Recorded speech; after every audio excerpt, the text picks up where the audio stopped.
My sister stood up at Thanksgiving, her wine glass trembling just enough to look dramatic, and said, "Olivia needs to stop begging for money, it's pathetic." Everyone laughed softly like cruelty was a family tradition. I didn't argue, I just reached for my phone, opened my banking app and started cancelling 6 years of secret payments. Her credit cards, her car, her loans, all gone in 30 seconds. She didn't even notice until her phone began buzzing non-stop. Declined, declined, declined, you should. I've seen her face when she realized who pulled the plug, but trust me, that wasn't revenge. That was only the opening move. Thanksgiving has always been my mother's favorite performance. The house glowed like a magazine spread, cranberry-scented candles, polished silver, and a centerpiece that looked too perfect to touch. Every year, Amanda made her grand entrance 30 minutes late. Burberry coat draped just so her husband Derek trailing behind with the kind of practice smile rich men wear. I'd show up quietly, pie from the grocery store in one hand, car keys in the other. Nobody ever noticed I was on time. You learn patterns when you grow up as the family's afterthought. Mom would beam at Amanda like sunlight while saving her that tone for me. Half pity, half disapproval. "At least you're stable, Olivia," she'd say, as if stability were a consolation prize. Dad would chime in about Amanda's entrepreneurial spirit, conveniently forgetting her Etsy store lasted 3 months and lost money. It didn't matter. Amanda sparkled. I balanced spreadsheets. I made more money than anyone in that room, but to them I'd never be interesting enough to brag about. 4 years earlier, before all this, Amanda called me crying. Midnight, her voice shook the way it always did when she needed something. "Liv, I maxed out a card on the kitchen remodel. Derek can't know. Please, just this once, I'll pay you back." The payment was $890. I wired it before I even asked a question. That's what sisters do, right? Help each other, but once became twice, then every month. Credit cards, a car loan, an insurance bill. Her emergencies turned into lifestyle maintenance. By year 4, I was covering $3, $600 a month, enough to buy my own second car. I kept every receipt, every text. I told myself it was temporary, that one day she'd make it right. She never did, and I never said no. Part of me wanted to prove I wasn't the selfish one they thought I was. Before I continue the story, please subscribe to the channel and tell me first, where did you hear this from? Write it in the comments, because what happens next most people won't believe. Another part was afraid of what would happen if I stopped. Family already saw me as cold. Refusing would make me cruel. So I stayed quiet, writing invisible checks to preserve their illusion of Amanda's perfect life. But that Thanksgiving felt different. Maybe it was the way Derek avoided eye contact, or how Amanda's laughter came too sharp, too brittle. Something was cracking beneath the gloss. I didn't know it yet, but that night would be the last time they ever underestimated me. Dinner began the same way it always did, Dad carving the turkey like a surgeon, while Amanda narrated her life like a reality show. "Derek just expanded his practice," she announced, passing him a glass of Pinot like she was awarding a trophy. "We're thinking of buying the house next door. The kids want a pool." The table erupted with admiration. I smiled, the kind of smile that doesn't reach your eyes, and sipped my water. My pie sat untouched on the counter, shrinking under the glow of her $200 chouderie board. Then my cousin Maya spoke up. "I've been drowning in student loans," she said softly. "I can barely make minimum payments." I looked up, ready to help. "I can show you a few options to consolidate." Mom cut me off, voice sharp but polite. "Not now, Olivia, not everyone wants to talk about numbers." Amanda jumped in, eager for attention. "Maya, you should talk to me. I'm great with money, great with money." I nearly laughed. This was the woman whose minimum payments I'd been covering for years. Still, I said nothing. Maya nodded, trying to be polite. Amanda launched into vague advice about budgeting and manifesting abundance. I stared at my plate until the edges blurred. After dinner, I found Maya alone in the kitchen loading dishes. "Hey," I said quietly. "If you want, I can send you some real resources, no pressure." She smiled with relief, but before she could answer, Amanda's voice sliced through the air. "Oh my God, Olivia, can you not?"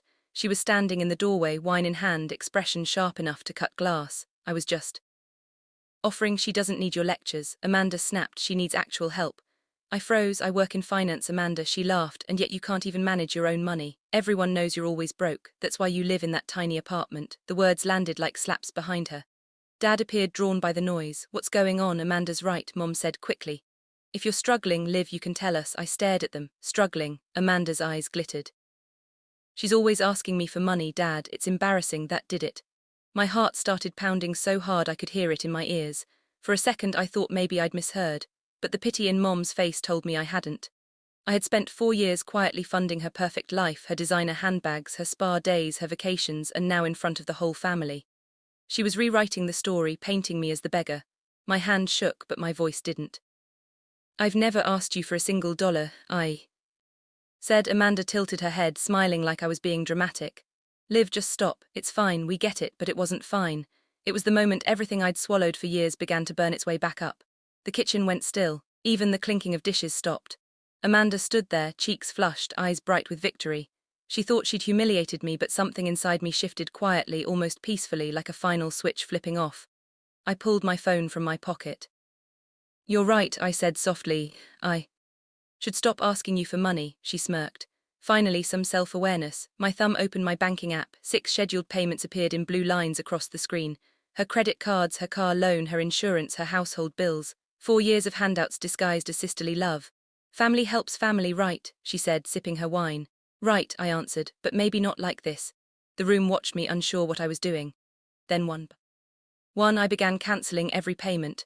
A tiny buzz confirmed each deletion. "Cancelled, cancelled, cancelled." "Olivia," my mother said sharply. "What are you doing taking responsibility for my choices?" I said, repeating Amanda's favourite phrase. Amanda's phone buzzed once, then again, then 3 times in a row.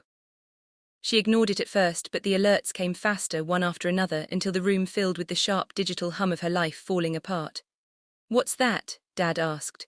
Amanda's smile wavered. "It's nothing." Her screen lit up again. Payment failed, autopay declined, insufficient funds. The silence that followed was surgical. I slipped my phone back into my pocket and smoothed my sweater. "I should go," I said evenly. "You're right, Amanda, I need to stop making my problems everyone else's." I left before anyone could answer. Behind me I heard her phone ringing non-stop.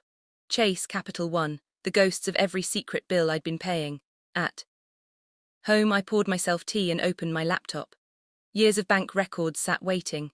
Every transfer, every please, just this once, every promise she'd never kept. I built a spreadsheet color-coded by year. The total stared back at me. $41,300.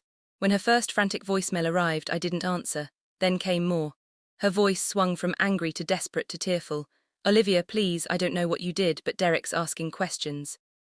Fix this, please." The next morning the calls came from my parents. "She's your sister," Mom pleaded. "You can't just cut her off." "I didn't cut her off," I said. "I just stopped paying her bills." Silence. They couldn't argue with that. By the end of the week, Amanda's entire illusion had collapsed. Her cards frozen, her credit tanking, Derek finally seeing the truth she'd buried under Burberry and filters. The family's golden child was unraveling, and for the first time I didn't feel guilt. I felt air, light, space, because sometimes justice doesn't need an audience, it just needs a password, a steady hand, and the courage to hit cancel. By Monday morning, I'd stopped counting how many times she called. 19 voicemails, 42 texts, each one more frantic than the last. I didn't listen to them at first. I wanted silence, clean, heavy silence, but when I finally did, they played like a confession tape. "Olivia, what the hell did you do? My payments aren't going through." "Liv, please," the bank called, Derek's freaking out. "Please, I'm serious. This isn't funny." Then one from my mother. "Amanda is very upset. You need to fix whatever this is." Fix. That word had followed me my entire life. I'd fixed Amanda's debts, her drama, her image. I'd fixed the family narrative every time she stumbled, but not this time. At 8:47 a.m. an unknown number flashed on my screen. I answered. "Miss Richardson, this is Janet from Chase Bank. We're confirming the cancellation of recurring payments on an account ending in 7734. "That's correct," I said. "May I ask why?" "You were making payments on someone else's card." I took a slow breath. "Family arrangement, it's over." Pause, then understood. Cancellation complete. When I hung up, I knew there was no going back. By noon, Amanda texted again. "You said you'd help me. Why are you doing this to me?" I typed back. "You told me to stop asking you for money. I'm just following instructions." The typing bubbles appeared, disappeared, reappeared. Then her final message. "I have $87,000 in debt. I can't fix this alone." There. It was, the truth in writing, the number she'd hidden from Derek, the secret I'd been protecting. I didn't reply. I just screenshotted it, archived it, and closed my phone. That afternoon, my father called. His voice was measured the way it gets when he's trying to sound reasonable.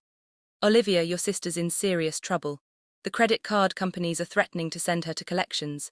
"I know, then you need to do something." "I did," I said. "I stopped paying her bills." He sighed heavily. "That's heartless. She's your sister." "I was her sister when I sent $40,000. She never returned. I'm still her sister now. I'm just not her lifeline. You've changed." No, Dad, I've stopped pretending this is love. By Tuesday, the family chat was buzzing.